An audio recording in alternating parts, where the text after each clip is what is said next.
You're watching KFDM Sports Extra with Andrew Chernoff. This is KFDM Sports Extra. Reverse the curse. The HJ baseball team looking to break a streak that we here at KFDM may have started. Plus, the hunted. Why the Lamar men's tennis team likes heading into this week's Southland Conference tournament with a target on its back. Hello and welcome into the Sunday Sports Extra. I'm Andrew Chernoff. Those stories in a bit. The Lamar baseball team's solid outing yesterday against McNeese State outside of one inning. That inning, though, a 5-run fifth for the Cowboys. The difference with McNeese State topping the Cards 5-4. The result setting up a rubber game today in the Battle of the Border. Top of the first, Cowboys with a runner on first. Joe Provenzano gets a hold of that one on this windy day, bounces it to the wall. Ricky Ramirez, who was at first, comes home to score. McNeese State strikes first up 1-0. Bottom two, Cards with the bases loaded, one out. Channing Varela grounds to second, and the Cowboys turn the 4-6-3 double play. McNeese escapes the inning still up one. Top three, Cowboys looking for more with the runner on second. I don't think so, says Jason McKinley. Gets the strikeout. McKinley gives up only one earned run in 4 innings today. The problem, that's the only run of the game. Cowboys win 1-0 to take the series 2-1 on deck for LU, Texas Southern, Wednesday at 4 p.m. Astros hosting the Tigers, rubber game of their 3-game series. Bottom one, Jose Altuve goes yard, giving Houston a 1-0 lead. Still first inning. Anibal Sanchez, wild pitch. George Springer scores from third. Houston doubles its lead now 2-0. Third inning, it's time for a Springer dinger, a solo shot. Astros up 3-0, they win 5-4. Houston at the Rangers beginning Tuesday. First round, NBA Western Conference playoffs. Game 1 between the Spurs and Grizzlies. First quarter, San Antonio goes inside. Look at the passing. David West to LaMarcus Aldridge. Spurs by 6 after the freebie. Second quarter, Spurs still by 6, forcing the turnover. And Kawhi Leonard slam it home. San Antonio by 8. Third quarter, Spurs pull away for good. Tony Parker. Nice. San Antonio cruises tonight 106-74. According to reports, the Houston Texans will release quarterback Brian Hoyer. This comes after an offseason in which Houston signed 2 quarterbacks to its roster, Brock Osweiler and Brandon Weeden. NASCAR in Bristol today. Peyton Manning checking out the action. Late in the race, Martin Truex Jr. gets into Eric Almirola, bringing out the caution. That's never a good thing.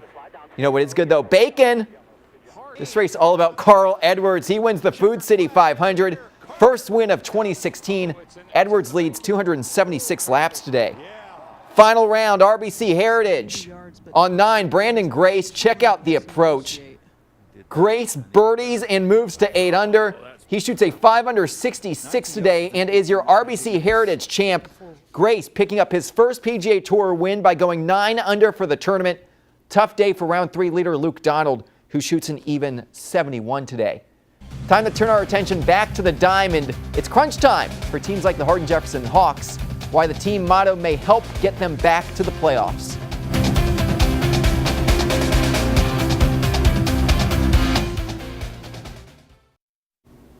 My next guest getting ready for the home stretch of the high school baseball regular season, hoping to secure a playoff berth out of District 24 4A. The Hardin-Jefferson Hawks in the house tonight. Head coach Tim Erickson along with some of his players. Coach, thanks for being here. Thanks for having us. Anytime. So let's get right to it. Do you like where this team is right now, 4th in the district standings? I think we're moving in the right direction. You know, we've been playing well lately. Still got some big games to go, coming up next 2 weeks. But we're moving in the right direction, and hopefully that continues leading on into playoffs. The schedule at this point is obviously tough. You guys play Bridge City, LCM, Silsbee, and have that open date. What will it take to clinch that playoff berth? All season we've been training hard, practicing hard to get to the point where we are now. So we're going to continue to practice hard and do what we're used to doing. To be a part of this district, Mason, it's been insane. That's what I know Coach and I were talking about it earlier, but every single night, wherever you are in the standings, you're either giving that team a run or there could be upsets. What is it like? How crazy has it been this year to be a part of? It's much better than previous years because you'd have the 2 teams that would lead the district and then the few teams behind that you were expected to win against. But every single game is a hard-fought victory, and I like that because it makes your team more cohesive, and it just makes you a better unit leading to the playoffs. Logan, the identity of this team, fans that watch it see you guys, what do you think is this team all about? I think we're all about we don't quit. There's mental toughness. We're a tough team, and it doesn't matter what part of the game and how much we're down by. We're going to fight to the very last out. Sort of do whatever it takes, and apparently, Coach, that's the team motto this year. Yeah, that's one of the things that these guys kind of voted on early on in the season. That was their, something to rally around a little bit. So they've been buying into it, and so far it's worked out pretty well. What would going to the playoffs mean for you and this team? I mean a lot. Last year we made it to the playoffs. We lost to the first round to Huffman, and I think we got a little chip on our shoulder and we go far this year. So I think it would mean a lot just to do good and make a run. Speaking of chip on the shoulder, I know the last 2 times Hardin Jefferson has been on the show, it's been a rough week following that, so I appreciate Coach wanting to come back on. How much do you want to break the streak this week? Well, especially this week, it'd be nice to not have to deal with what we dealt with the last 2 times we came in here. But like you said, 3rd time's a charm. Hopefully we break that streak. Of course, the last 2 times HJ's been on the show, they've lost the next 2 games that following week. So I'm hoping, I don't want to lose Hardin Jefferson as guests on the show the rest of the time, but I'm hoping obviously that's not the case, and hopefully you guys break the streak. Always ask too, especially with Logan Thompson in the house, this always seems to be something that we always talk about. World Series predictions. You guys came on the show last year around this time. Let's go down the row. Who's going to win the World Series? And we'll start with Coach. I'll just go with the Mets, Astros, World Series and leave it at that. I'll be happy with that. I'll go with the Astros.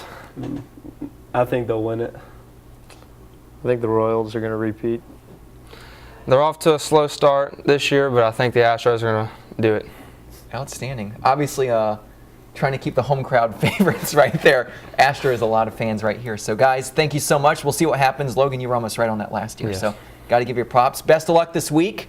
And may see you guys in the playoffs. So, good luck and keep it going. Sounds good. Thanks Thank you. for having us. Thank you. Appreciate it. Thank you, guys. Time to shift gears to tennis. The Lamar men's team making history this week with the Cards accomplished for the first time in 40 years.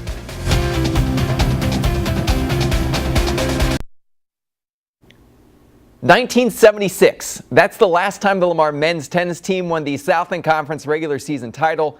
That is until this week. Your 2016 SLC regular season champs in the house, head coach Scott SHANKLES, along with a few of his players. Coach, congratulations. Thank you very much. What has this past few days been like? Yeah, it's been pretty crazy. We've got a lot of phone calls, emails, texts, Facebook, you name it. It's been a lot of attention towards us, and we're just thrilled that we were able to do it on Wednesday. When did you realize that this year's group of Cardinals were going to be special? Yeah, that's a good question, because last year at the tournament championships where we lost in Beaumont at the city courts, it was pretty gut-wrenching, and we came very, very close, and so we felt like going into next year we had a good shot. We only lost 1 senior. I was able to bring in 2 guys, one in January that felt like was going to make a pretty big impact. That was a pretty good indication that we were going to have a great team. How have you guys been able to find so much success? Well, I think it was important for us that we won a couple of matches that were really close in the beginning of the year. So that got us going really well, and we also played very good against big schools and big programs. What do you think has clicked since Southland Conference play started up? Really, we have good team chemistry for one. I mean, we always bond together. It starts with Coach. He's helped us out a lot, especially with these past 4 years. And I think team chemistry is one of the biggest things. Speaking of team chemistry, your nickname is Punch Bag? Unfortunately, yes, it's Punch Bag. Tell us that backstory. Well, Actually, maybe he should show us the backstory. Don't you have a few bruises that you can? I mean, I've healed. Those have healed. So you get hit with tennis balls a lot during your matches? Well, apparently. no, this happened once in practice, and these guys never let it go. So, yeah, it's punch bag now. No, we're just aiming for him. Yeah, And it works, right? taking some anger out on me, I guess. Exactly. Hey, we won a regular season championship, so we had a nice little target practice. I think it worked out good. Always good. So I guess it works. Nick, when you're aiming for Trey, no, I'm just kidding. I'm kidding. You look at this run right now on the match against Corpus to beat them, knowing that they have been the defending champ for many years now in a row. How sweet was it to win this regular season title against the Islanders? It was exciting, especially when you know that like last 2 years we lost against them 4 times, and we knew that this time we were a better team, so we had a really good chance to beat them and win the Southland Conference. So Did it make it that much more sweeter Of that course. you beat them? it did, especially when it was the last match of the year, of the regular season. Number 1 now heading into the Southland Conference tournament. Michael, do you guys like, as players, being the hunted? For sure, we like it because now we actually have a name, like we have a number next to our university, and it's exciting for us because everybody like looks at us now, like they take us really seriously and they want to beat us all the time. So we have to bring our A game every single time, which is fun for us because we were playing great, and I think we have a lot of confidence right now. Guys, thank you so much. Best of luck this weekend as well, and keep it up. Only a couple more matches to go. Appreciate it. Thank you so for much. having us. Yeah. Thank you, Thanks. guys. And finally tonight, your best fishing game forecast peaking tomorrow at both midnight and 12:20 p.m. That will do it for us tonight. Thank you so much for watching the Sunday Sports Extra. Tonight, we'll leave you with the end of today's IndyCar race in Long Beach. Good night.